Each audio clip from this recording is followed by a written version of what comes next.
Je me suis levée ce matin et j'ai reçu un énième message. Encore un deuil, encore un deuil. Je ne peux pas vous expliquer dans quel état je me trouve, mais je me suis dit, il fallait que j'en parle. Il faut qu'on parle de la mort, surtout lorsqu'on vit en Occident. La mort a toujours existé, elle a toujours eu cette habitude malsaine de frapper lorsqu'on s'attend le moins.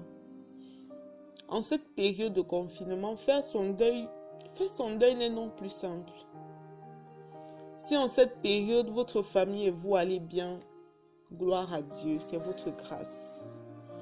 Parce que juste à côté de vous, jusqu'à côté de nous, nombreux sont ceux-là qui s'éteignent dans la froideur et la solitude de leur chambre. Nombreux sont ceux-là qui entrent dans les hôpitaux et n'en ressortent jamais, jamais. À côté de nous, en plein confinement, cette maman de juste 28 ans, elle s'est éteinte sous le regard impuissant de son bébé de moins d'1 an.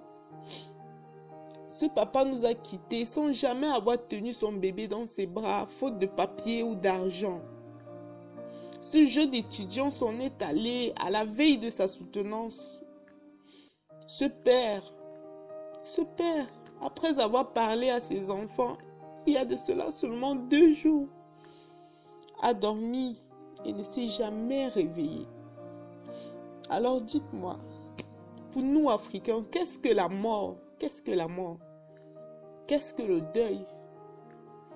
Que représente la famille, la communauté? Actuellement, la plupart des frontières sont bloquées. Les morgues sont saturées. Mais comme d'habitude, au pays, on attend de l'argent de ceux qui vivent en Occident, sans se demander comment ils font. La douleur n'est pas seulement celle de ceux qui vivent au pays, la douleur est aussi celle de ceux qui vivent ici. Mais comment ils font ceux qui vivent ici? Si ce n'était que ça, au pays on se déchire, on va de pasteur en pasteur, de marabout en marabout, pour chercher un coupable qui souvent n'existe pas, En attendant, la personne s'en est allée, la personne est morte. Pour elle, tout est fini. Mais pour nous qui sommes derrière, pour nous qu'elle laisse derrière, tout ne fait que commencer. Si le défunt vit en Occident, il faut rapatrier le corps. Mais est-ce que c'est si simple? Il y a la procédure administrative, il y a le coût élevé du rapatriement. Des fois, on ne pleure même plus seulement le défunt, mais tous les problèmes qui viennent avec. Sans compter que même si c'est dur, il faut continuer à vivre. Il faut payer son loyer, il faut payer ses factures, aller au boulot. Il faut s'occuper des fois des petits enfants innocents qui ne comprennent rien à ce qui se passe et qui continuent à demander papa ou maman ou tantine. Ce n'est pas facile. Avec cette pandémie, les morgues ne gardent plus les corps plus de 6 jours pour certains. Comment faire? Où enterrer? Où est-ce qu'on va enterrer ces morts?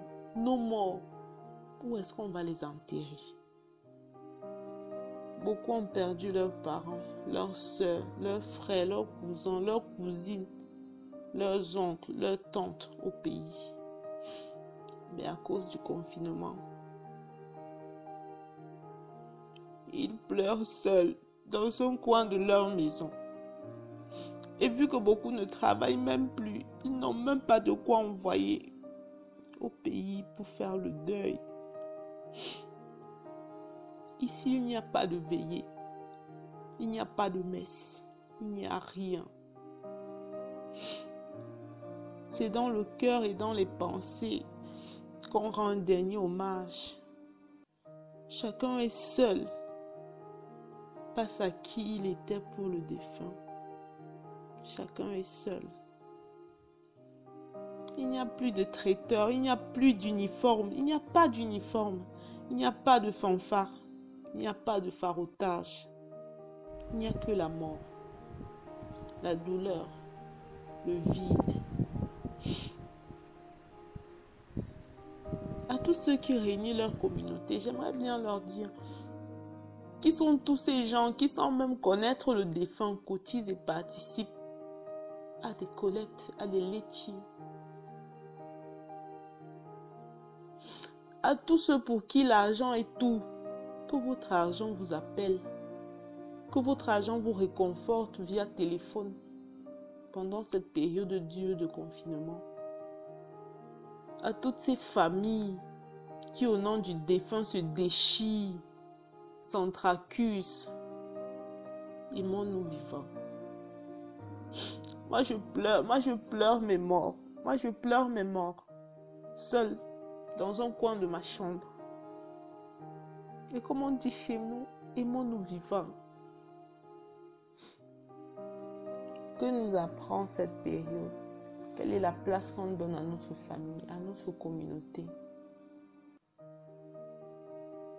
Existe-t-il vraiment des familles sans problème, des communautés sans soucis? Mais est-ce une raison assez valable pour vivre comme on vit ici en Occident? Est-ce une raison assez valable pour mettre autant de pression de l'Afrique à ceux qui vivent ici? Posons-nous les bonnes questions.